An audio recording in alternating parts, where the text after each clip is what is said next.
precisamente para hablar de este y otros temas. Saludo a dos amigos a los que respeto y admiro. Primero le saludo al doctor Isaac de Paz González, jurista y constitucionalista, miembro de esta familia sin censura. ¿Cómo estás, doctor? Un abrazo a la distancia. ¿Qué tal, Vicente? ¿Qué tal, público? Aquí saludando a todos, a Jaime especialmente, a todo el equipo. Buen día. Gracias, buen día, doctor, y saludo al maestro Jaime Hernández, editor de la Jornada Sin Fronteras, también miembro de esta familia sin censura. Querido Jaime, un abrazo. Buongiorno per la mattina, dottore Chente Serrano. Aquí estamos listos. Claro que sí. ¿Cómo ven esta guerra de narrativas? ¿Cómo ven la exhibidota a Lorenzo Córdoba y a Ciro Murayama? ¿Cómo ven a estos personajes como Broso y Loret hablando de un dictador? ¿Cómo ven a estos como Germán Martínez hablando de un golpe de Estado a la democracia con esta reforma electoral? Te escucho con tus opiniones, con tus comentarios, doctor. Bueno, porque yo honestamente, Vicente, si revisamos la historia de las reformas electorales, desde la primera, por allá por mucha gente todavía ni nacía, en el 77, si no mal recuerdo, la reforma Reyes Heroles, fue la primera. O sea, hay una especie de reformismo electoral que tiene que ver también con las luchas democráticas y que todos lo pierden de vista. Ha habido, por lo menos, según a quien le preguntes, 8 grandes reformas electorales. La última fue en el 2014, la penúltima fue en el 2007. Si nos vamos más para atrás, hay una en el 2003, en el 2002. O sea, las leyes electorales, las reglas de juego, se han estado cambie, y es cíclico. Y además es muy lógica esta reforma porque responde por lo menos a una cronología racional.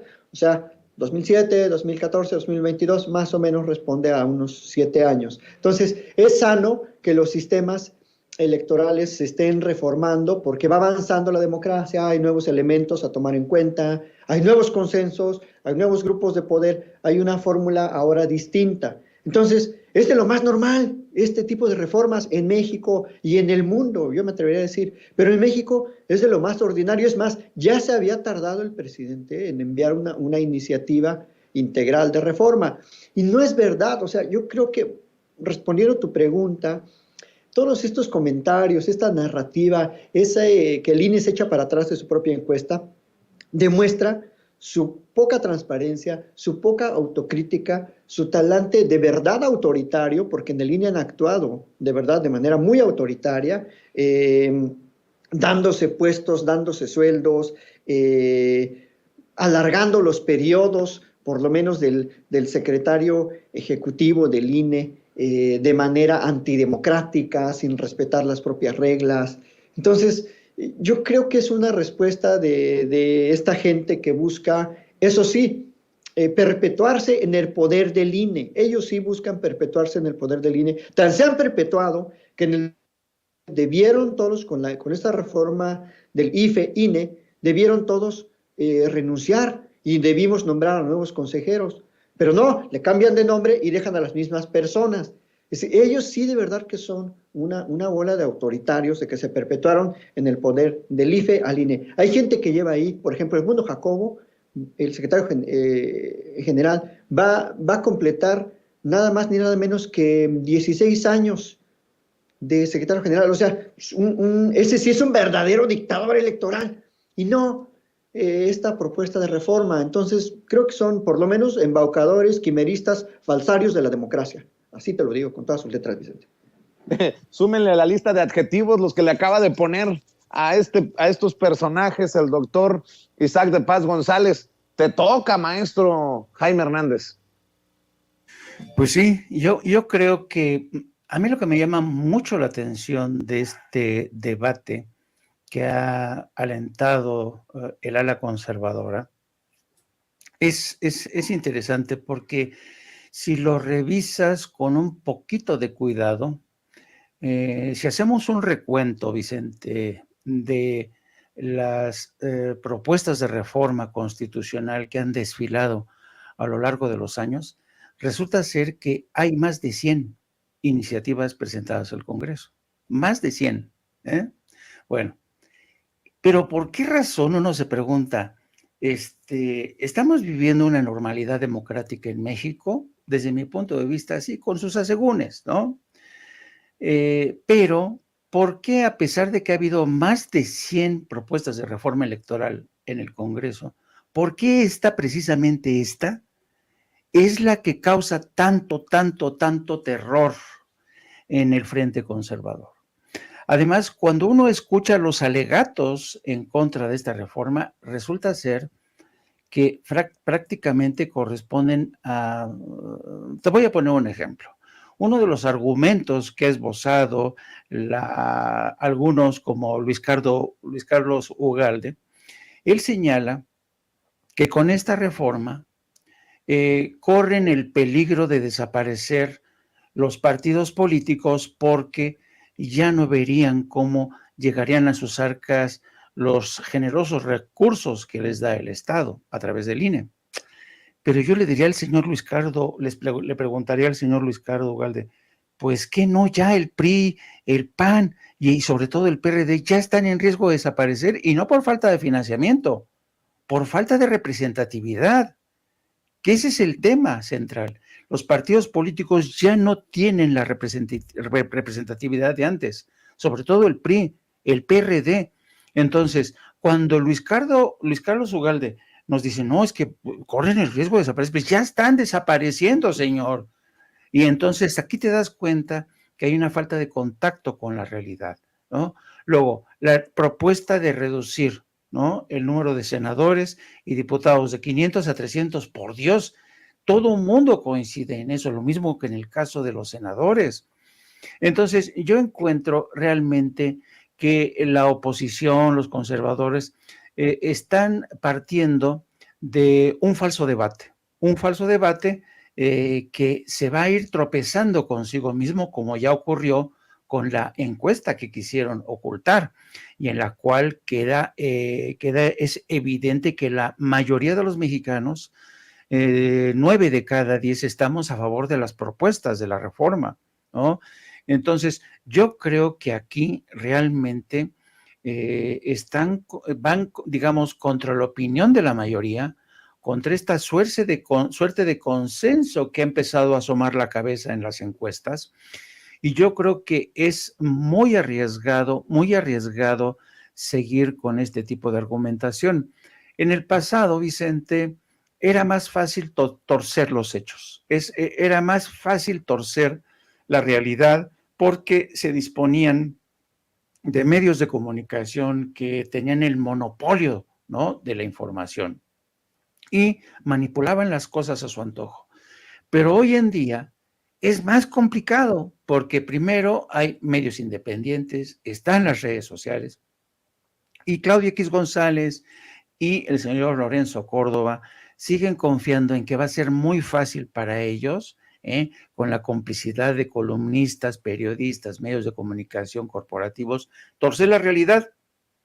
Pero está en chino porque ya existen medios como Sin Censura, existen medios como el Diario de la Reforma, el Diario de la Jornada, que puso en evidencia este intento de ocultamiento. Hasta El País se sumó, ¿no?, para bajarle los pantalones a Lorenzo Córdoba.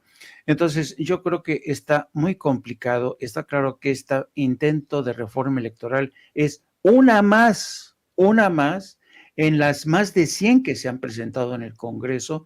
Tiene el único propósito, no de desaparecer, a ver si les cae el 20 a esta gente, como Claudio X González, que sigue convocando de manera urgente, casi histérica, a la marcha que está organizando y que corre el riesgo de que se le va a desdibujar.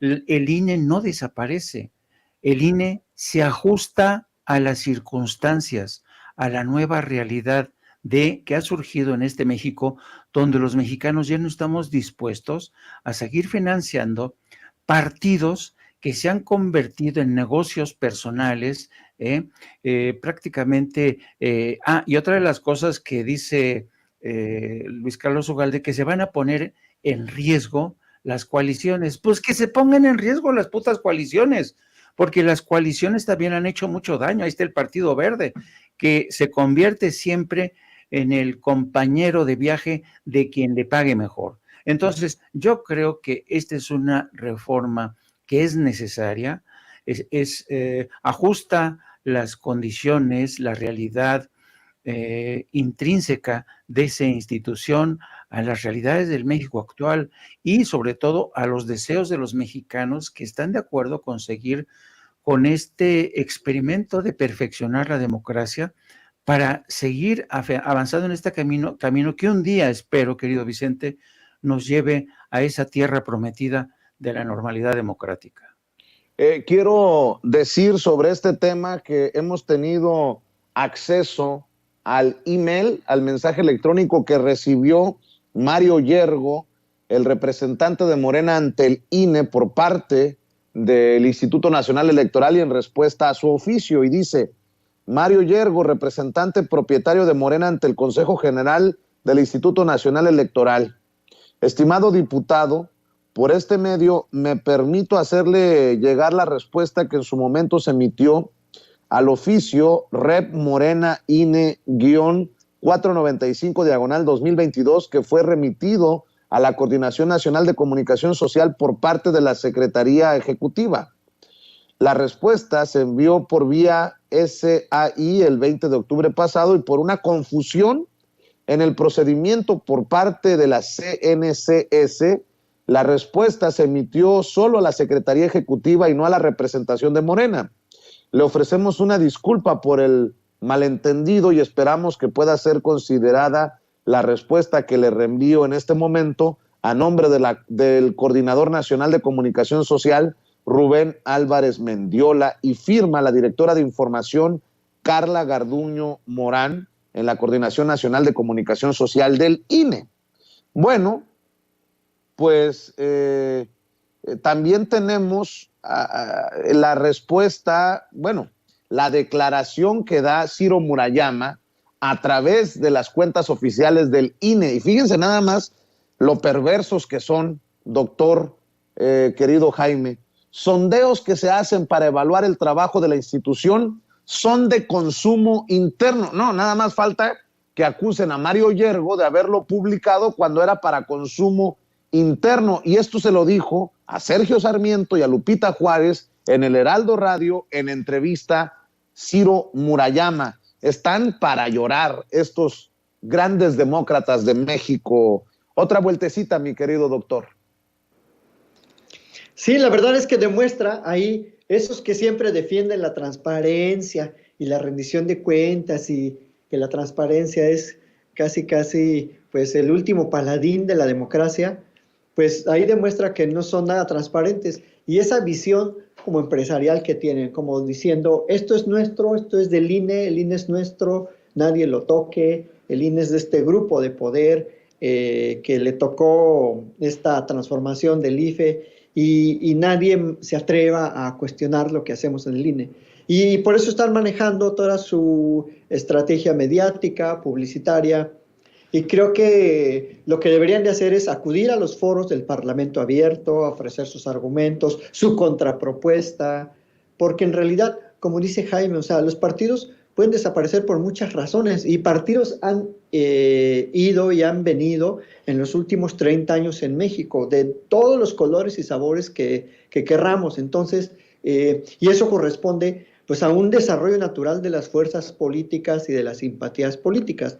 Ahora, si el PRI desaparece, pues favor que le va a hacer al país, o si el PAN, o si el Verde, y todos los otros que han desaparecido. El mismo partido de la maestra Gordillo, o sea, desapareció.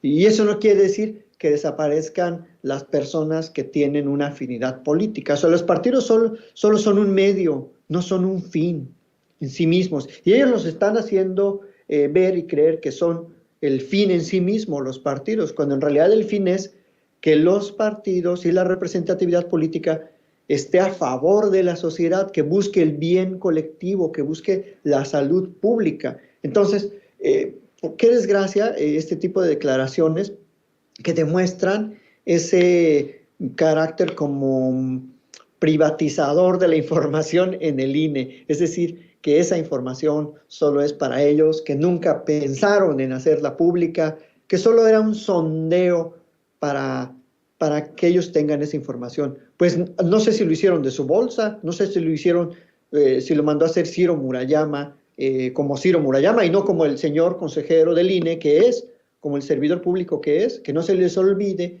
que todos ellos tienen sueldos públicos y por tanto todo lo que hace el INE está sujeto al escrutinio público y a la información que nosotros queremos conocer y acceder. Pues no se supone que eso es el chiste de la famosa transparencia que tanto defienden. Entonces, bueno, volviendo al punto, pues eso demuestra que no tienen una defensa racional en contra de la propuesta de reforma, que solamente están creando una narrativa oficialista del INE y que ni siquiera están valorando que es hora ya de que se reforme el INE, que esos órganos de tiempo en tiempo se tienen que ir adaptando a la sociedad y no nosotros a ellos, porque son órganos que tienen que tener un beneficio social. Eso ya se les olvidó, o sea, y se le olvida a Ugalde, que siempre ha sido un lastre para la democracia en México, ese tal Luis Carlos Ugalde, el que no pudo dar los resultados en el 2006, que se vendió. Hay traición, no es un verdadero traidor a la democracia, Luis Carlos Ugalde. Todavía tiene la indecencia intelectual de ahí escribir libros y que lo entrevisten como si él hubiera sido un defensor del voto en el 2006. Fue todo lo contrario. Gracias a él, este país padeció a Felipe Calderón. Bueno, a él y a otros más, ¿no? Pero, pues yo creo que los que estamos a favor de una reforma en el INE tenemos que destacar que los rasgos de esa reforma son para favorecer la verdadera ciudadanización del INE, un mejor proceso de nombramientos de los funcionarios y una integración que ya se veía venir, una integración unitaria de las elecciones que ya se veía venir desde el 2014. Muchos OPLES, muchos famosos organismos públicos electorales locales, ya veían venir que iban a desaparecer. O sea, esto tampoco no es nada nuevo. Entonces, ahora, desaparecen ciertas estructuras, pero va a haber una necesidad de organizar elecciones, o sea, no va a haber un despido masivo, yo creo que esa visión apocalíptica es muy lamentable, o sea, yo creo que no debemos abonar a eso, sino a decir que toda institución se tiene que reformar. O de lo contrario, se reforma sola, la reforman los partidos en lo oscurito, la reforman las personas que la dirigen, y eso sí es una falta de escrutinio social. Entonces, pues yo creo que tenemos que dialogar de manera más amplia con esos opositores, pero bueno, ni siquiera quieren dialogar, eso es lo malo, ¿verdad? Entonces, pues hasta aquí yo dejaría este punto de mi participación, Vicente.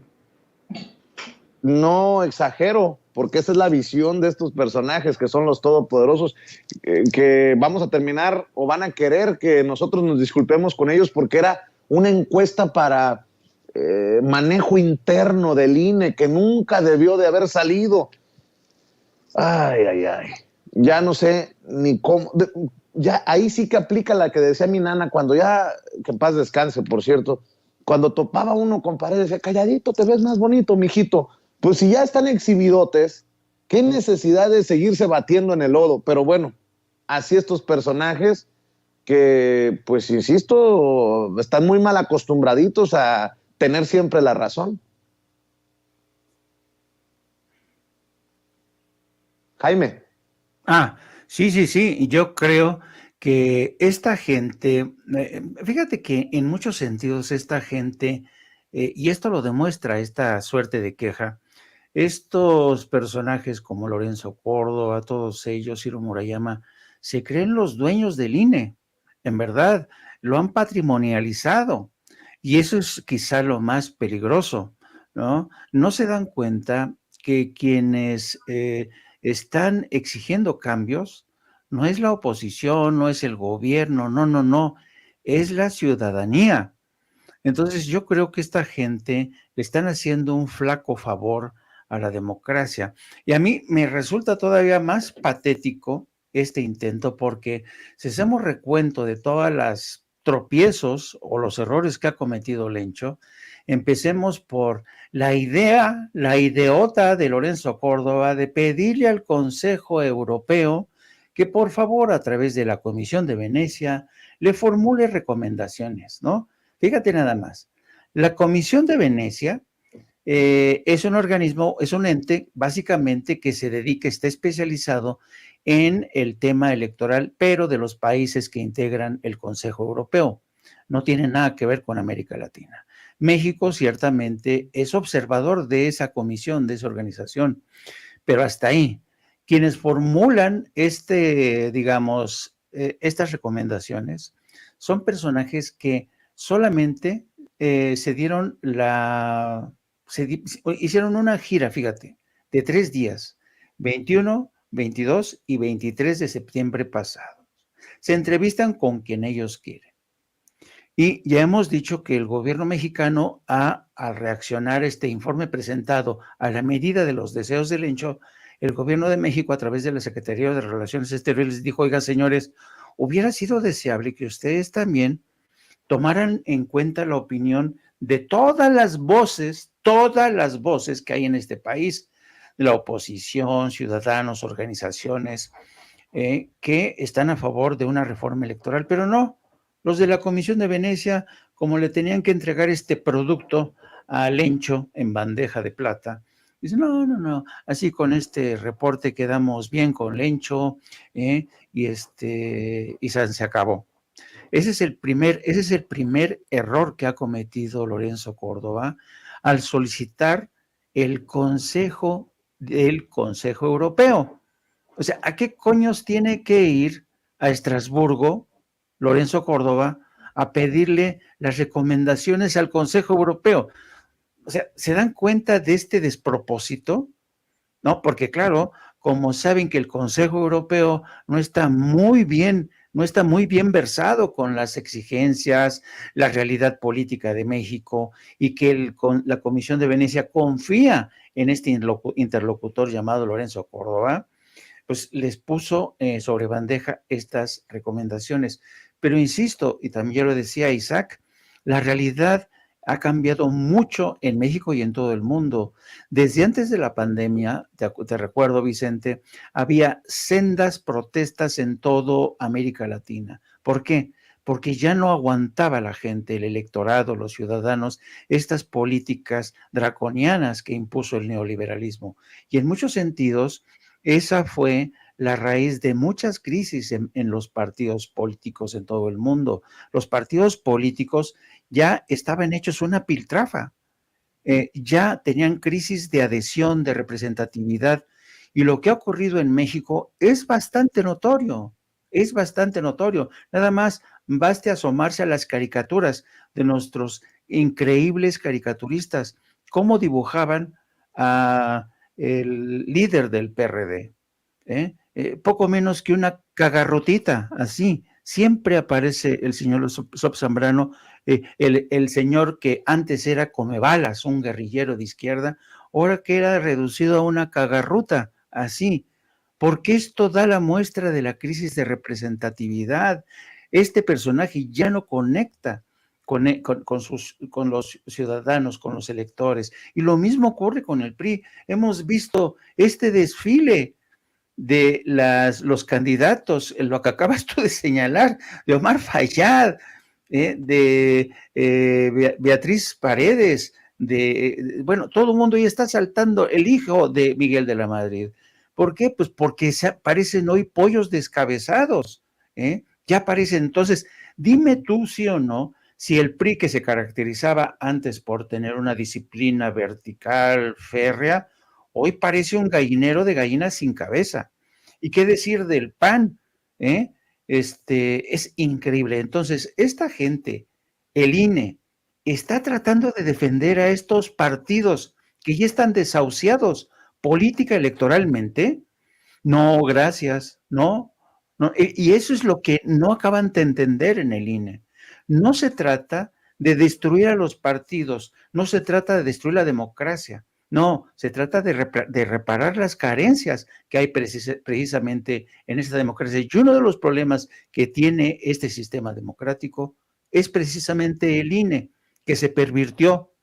Entonces, yo creo que a pesar de la marcha convocada por Claudio X González, querido Vicente, yo mucho me temo que esta gente va a tener que rendirse ante la realidad, ante la evidencia, y van a tener que escuchar escuchar la voz de los ciudadanos, porque el debate apenas comienza y hay que estar muy, muy, muy águilas, pilas ahí cómo se va a dar el debate para realmente que encuentre eco ese debate que se va a dar y que van a encabezar diputados de Morena, diputados del PRI, del PAN. Vamos a ver qué tipos de argumentos despliegan los legisladores y nosotros pilas para estar ahí viendo que el tipo de debate, quién tiene razón, quién está mintiendo, quién está falseando la realidad, querido Vicente. Hablando de noticias que no le van a caer muy bien a la oposición, doctor Isaac de Paz González, querido Jaime Hernández, precisamente en el periódico La Jornada publican un artículo de esos que le van a pegar en el hígado a Claudio X González y a sus achichincles. México es un país único en el mundo para invertir, dice la presidenta del Grupo Santander, Ana Botín. Y obviamente, y creo que con justa razón, ya lo presume Claudia Sheinbaum, la jefa de gobierno de la Ciudad de México, y pregunta en redes, ¿y ahora qué irán a decir los detractores de la 4T cuando la presidenta de Santander elogia la estabilidad del país? Bueno, habría que también revisar cómo se está recuperando el peso frente al dólar. 19.60, 19.65 pesos por dólar, lo que nos apunta a que hay una estabilidad, una mejoría de nuestra moneda. Le duela a quien le duela, le pese a quien le pese. Te escucho, doctor Isaac de Paz González, ante estas noticias. Pues fíjate, querido Vicente, Jaime y público de Sin Censura, que la verdad es uno de los pocos países, México, que ha mantenido una estabilidad cambiaria, una estabilidad comercial, una estabilidad en cuanto a el apoyo a sectores en vulnerabilidad, y eso se debe definitivamente a la política integral del presidente López Obrador, que ha tratado de entregar recursos directos a la gente más pobre en este país y que ha inyectado una gran cantidad de obra pública en regiones en donde no llegaba la obra pública jamás. Entonces, estas inversiones que ha hecho el presidente de gasto público directo, sin intermediarios, pues fue lo que le permitieron al país durante el periodo más álgido de la pandemia, o sea, 2020 y 2021, pues salir adelante, y eso ha mantenido, por lo menos yo que vivo en frontera, no nos podemos quejar que si bien es cierto hay inflación, pudiera ser un escenario peor, un escenario horrible como lo que está pasando en Europa con escasez de alimentos, de combustibles. O sea, yo aquí abro un paréntesis para recomendarle al Consejo de Europa que se ocupe de la democracia en Europa, que se ocupe de lo que está pasando en sus países, en sus ciudades, en sus pueblos, y deje de andar dando lecciones de democracia a nuestros pueblos. Entonces, volviendo al punto, es un comentario muy, muy interesante. También tiene su lado de interés personal del Grupo Santander en México, pero de alguna manera sí reconoce el manejo macroeconómico. Lo que muchos le criticaban a Andrés Manuel, que decían, no, es que él no sabe de macroeconomía, él es un mesías tropical que no sabe ni hablar inglés, que no va a viajar a la ONU, ni a Washington, ni a Inglaterra, y ha demostrado que la política de una economía que incentive la producción comunitaria, que fortalezca el mercado interno, es la mejor política, y eso es lo que ha mantenido este ritmo sostenido de estabilidad. Tampoco vamos a decir que la economía de México ha crecido muchísimo, pero se ha mantenido estable. Incluso estos últimos 2 meses ha crecido mucho más de lo esperado, y creo que se puede ver en los ámbitos del servicio público. A los servidores públicos no nos han reducido el sueldo, no nos han quitado prestaciones. Entonces, creo que es una política adecuada, y ya se lo reconocen, no solo ella, otros grupos, otros corporativos mundiales. El ejecutivo de BlackRock también le ha reconocido la confianza que genera la inversión en México, porque ya se está combatiendo la corrupción, se está fortaleciendo el Estado de Derecho, y creo que esos son indicadores que definitivamente nadie puede decir que no se deban a la buena política del presidente López Obrador. Entonces, yo creo que ahí no tienen argumentos, no tienen ya, o sea, dicen que eso se debe a que el mercado internacional, pero el mercado internacional está muy inestable, o sea, aquí en Baja California, en Estados Unidos a cargar gasolina aquí, a atenderse aquí de los dientes, a atenderse de una enfermedad, porque aquí todo es mucho más accesible. O sea, ahora tenemos una migración, un turismo médico o un turismo en todos los sentidos, que viene a México a tener buenos servicios de buena calidad y prefieren los servicios de este país que los de California. Entonces, la verdad es que es gente esa que critica la política económica, que no ignora muchísimo de la economía real, de cómo se mueven el día a día, que la gente por lo menos tiene lo elemental para ir satisfaciendo sus necesidades. Y creo que es una política acertada del presidente y que así va a seguir en el sexenio. Si estuviéramos en otro escenario, no, hombre, yo aquí te lo he dicho sin censura, con un MIT o un que anda prófugo, canalla, pues ya estuviera el dólar, no sé, como en 40 pesos, o por lo menos en 30 y tantos, y la gasolina también en 30 pesos el litro. Entonces, y la deuda pública aumentando, porque lo único que supieron hacer los neoliberales era ir allá a llorar al Banco Mundial, al Fondo Monetario, a pedir una lana. Parecían Aguilar Camino, ay, unos milloncitos, patrón, présteme unos milloncitos, licenciado, adelánteme unos milloncitos, licenciado. O sea, ese es el neoliberalismo, está definido por Aguilar Camino, que, ay, deme un dinerito, o sea, son limosneros de lo más bajo, pero la diferencia es que como gobernantes, pues nos embaucan a todos, ¿no? Embaucan el presupuesto público, como nos embaucó este cínico de Ernesto Zedillo. Entonces, creo que la estabilidad económica va a ser uno de los grandes aportes, entre otros, del presidente López Obrador, Vicente. Así es, Jaime, ¿tú cómo ves a estos que quedan como imbéciles, que tanto han criticado las políticas económicas del presidente? Y bueno, con estas noticias, los datos duros apuntan a que México, si no va bien al 100%, va en el camino correcto.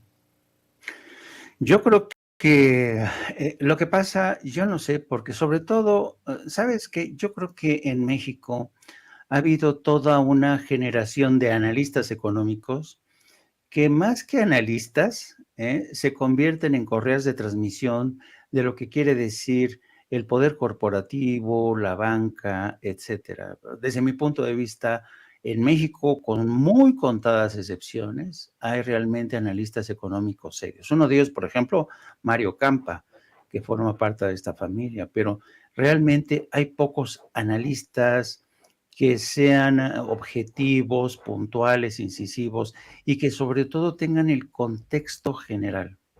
Y es muy importante tener en cuenta el contexto general porque de esta manera entiendes que en realidad México se salva de un montón de cosas. Por ejemplo, este pronunciamiento de la señora Ana Botín, una de las mujeres más poderosas en España, te demuestra que, porque ella, ponte a pensar en lo siguiente, ella ya tiene esta panorama, porque al mismo tiempo que está viendo cómo están en España, está viendo cómo están las cosas en México. Y el hecho de que ella haya dicho que en México es un país excepcional para invertir, es porque es una declaración realmente extraordinaria y no se equivoca. Mira, en España en estos momentos tienen serias dificultades por el tema de la inflación que es galopante, el tema de la guerra en Ucrania, que ha disparado los costes de la energía y las tasas de interés. Entonces, fíjate que solamente te voy a poner un ejemplo de cómo, qué tan difíciles están las cosas en España. En España hay un conjunto de empresas que el gobierno español caracteriza o cataloga bajo el rubro de indispensables para España. Y una de esas empresas que resulta que es indispensable para España, ¿sabes cuál es? Se llama el Grupo Prisa, que es el que edita El País. Bueno, ahora mismo el país está en serios problemas, está muy endeudado y están tan endeudados que necesitan necesariamente ampliar el capital. y no ven están buscando qué socios pueden inyectarles una ampliación de capital que ronda los 150 millones de dólares. Y esos 150 millones de dólares los puede aportar el grupo Mediaset que pertenece a Silvio Berlusconi. Pero ¿qué es lo que pasa aquí? Que el gobierno español tiene una ley que dice que no permite que capitales extranjeros inviertan más del 10% en empresas consideradas estratégicas. Y Prisa es una de esas empresas consideradas estratégicas que posee el diario El País y la radio, que es la cadena SER. Pues en estos momentos, el país quiere ampliar el capital por 150 millones de dólares, se lo ha propuesto a Mediaset.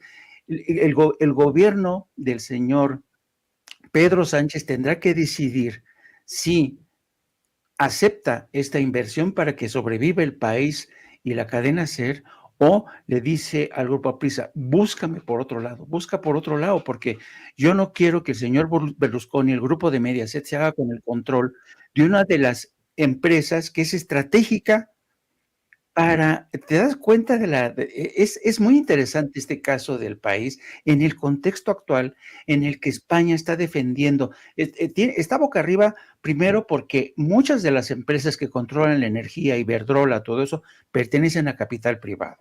Y ahí están sufriendo como nunca porque el gobierno socialista desde Felipe González no previeron, y luego con el gobierno popular de José María Aznar no previeron que Iberdrola iba a llegar y se iba a comer todo el mercado.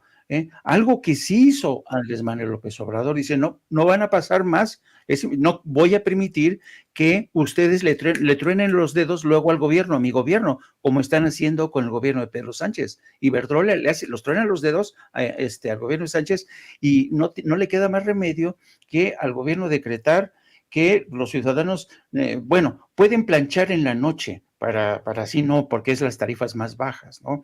Pero ahora les toca defender al diario El País y a la cadena de Radio SER, porque estos medios han endeudado, se les han multiplicado los costes de producción por el alza de las tarifas, sobre todo energéticas. Así es que te das cuenta por qué Ana Botín, cuando mira hacia México y dice, este es un país que es increíble, hay que invertir ahorita en país. ¿Por qué? Porque tenemos más estabilidad. Tenemos un Estado que se ha convertido en un formidable regulador de la economía. Yo sé que a los conservas no les gusta esta palabra de regulador, pero ¿qué ocurriría, Vicente, que no tuviéramos a este Estado defendiendo el interés de las mayorías, de los desplazados, de los jodidos? Realmente nos encontraríamos en una situación tremendamente jodida. Entonces, yo creo que es fascinante estas palabras, cuando uno revisa estas palabras de Ana Botín, en toda su extensión, a través de empresas claves, los problemas que están teniendo en España, la forma en que los españoles ven ahora a México como tabla de salvación, es fascinante, pero esto no te lo van a decir los analistas económicos que siempre han defendido en México al poder corporativo de las empresas y de la banca. Y si me permiten, para cerrar, si tenemos tiempo, yo sé que todos andan ocupados con agenda apretada, pero el tema de Cuba y el bloqueo que se mantiene con el voto en contra de la resolución en la Asamblea General de la ONU, nuevamente de Israel y de Estados Unidos, y 2 abstenciones, Estados Unidos haciendo válido su voto de veto, y bueno, a pesar de lo que ya había publicado el propio vocero de Presidencia, Jesús Ramírez Cuevas, dice, nadie tiene derecho a bloquear a ningún país, dijo el presidente López Obrador, es una violación a los derechos humanos, no es posible que si hay diferencias políticas o ideológicas se castigue a la gente. El presidente hoy en la mañana expresó su esperanza de que en la ONU la mayoría votara en quitar el bloqueo a Cuba y que Estados Unidos no vetara la resolución, cosa que no ocurrió. Estados Unidos veta la resolución, vota en contra junto con Israel, y se mantiene esta triste historia del bloqueo de Estados Unidos contra Cuba. Tus comentarios, tus opiniones, doctor Isaac de Paz González, para cerrar. Pues muy coherente con la política de Estados Unidos de defender en el discurso los derechos humanos cuando le conviene imponer sus intereses comerciales y corporativos en el mundo y realmente no hacer nada cuando de verdad se trata de defender la economía de un pueblo que ha padecido muchísimo el bloqueo.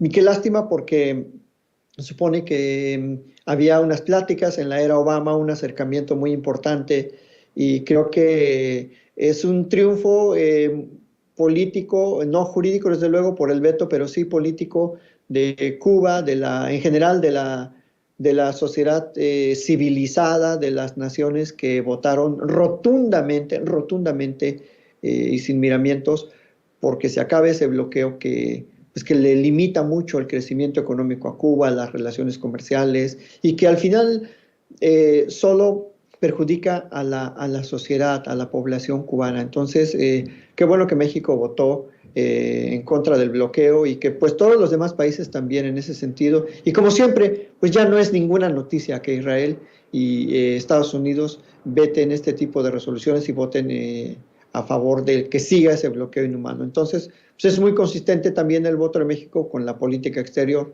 que marca la Constitución, la autodeterminación de los pueblos, la no intervención, la solidaridad internacional. Entonces, no tiene nada que ver con izquierdas y derechas, simplemente es desde mi punto de vista, es una concepción muy humana, que además está desde la Carta de las Naciones Unidas, está en el pacto que firman en el todos los países que se adhirieron a la Organización de las Naciones Unidas y que tampoco no es algo inventado per se por México, es simplemente un valor internacional que debemos como pueblos, hermanarnos y solidarizarnos en el progreso y en la búsqueda de la paz. Así que, pues bien por Cuba, porque es un rotundo éxito, simbólicamente hablando, desde luego, y qué lástima que otra vez se perdió una oportunidad para que se terminara el bloqueo. Y creo que con eso también se exhibe el terror del gobierno de Joe Biden al proceso electoral que se viene en unos días en Estados Unidos. Por eso el voto en contra de levantar el bloqueo a Cuba y, bueno, pues no darle la carnita o la mano a los republicanos en este tema que sigue siendo importante para la sociedad estadounidense, Jaime.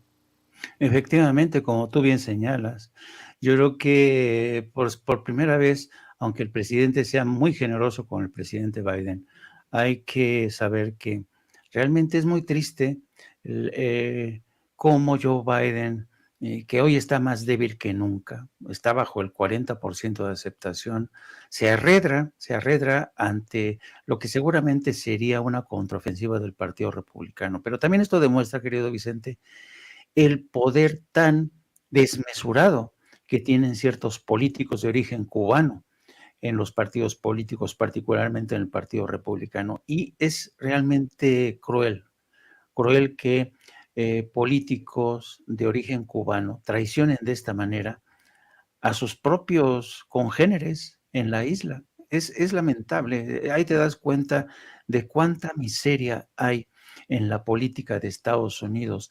Estos señores, estos políticos de origen cubano, no quieren perder, no quieren salir de su zona de confort, no quieren que ya no les llamen luchadores de la paz, luchadores de la democracia, cuando en realidad ya se han convertido realmente en torturadores de una población que ya nada tiene que ver incluso con el pasado.